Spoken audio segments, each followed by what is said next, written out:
Hello guys, जय साईराम। मु 3 गुरुवार व्रत करी सो आज हूँ प्रथम पाड़ी। देखु मु केते शीघ्र उठिकी फूल तोड़िकी बाबा काम लगिगली। मु भावुची कि मो एज पिला माने एते जल्दी कहीं उठु नथिबे। जल्दी किए उठिकी एमिति पूजा करछंती ताहाले कमेंट करके निश्चय कहिबे। और एठी देखंतु मु एबे बाबा को एठी स्थापन कली। मु एठी कलसी रे चंदन आ सिंदूर लगेई देली आ बाबा को एठी चंदन आ सिंदूर लगेई देली। मु एबे बाबा को खाइबा पई आ पानी पीबा पई देली।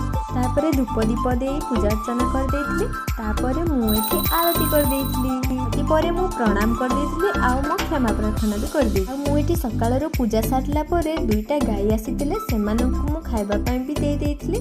मु एठी संध्यार आरती करथिली आ भोग भी देइथिली। तापरे रात्ररो सेज आरती करथिली आ खाइबा पई भी देइथिली। भाबरे मु पूजा को सारिथिली। क्लिप तो ई शॉर्ट्स वीडियो रे देखै हबनी। सो यार लॉन्ग वीडियो जदि चाहछथि मते कमेंट करले मु निश्चय आनी। Do like share and subscribe.